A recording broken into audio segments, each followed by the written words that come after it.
मुळ्या पण ओढायचे का? नाही खाली धरायचं. हे बघ इकडे बघ हे बघ.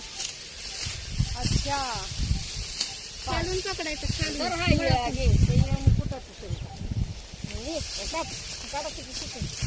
तो फायनली बाजरी तोडण्याचा एक अनुभव. अरे बापरे. हा अरे बापरे. खालून पकडा खालून. आता बरोबर आता आलं ना. आता बरोबर अशी अशी तर बाई हातावर दिसून मिळा मारून नाही वरती पकडलेली. नाही आता बरोबर मुळाच्या बाजूने धरायची. पटपट होतंय ना फक्त थोडंसं. आता हे किती दिवस वाढव ना. 4 दिवस परत मोराचे. हॅलो फ्रेंड, जय महाराष्ट्र. तर मी आज पेंटिंग करायला आले होते डोंगराच्या पायथ्याशी आणि हे सगळे माझे फ्रेंड बनलेत आता. तर इकडं आजीचं घर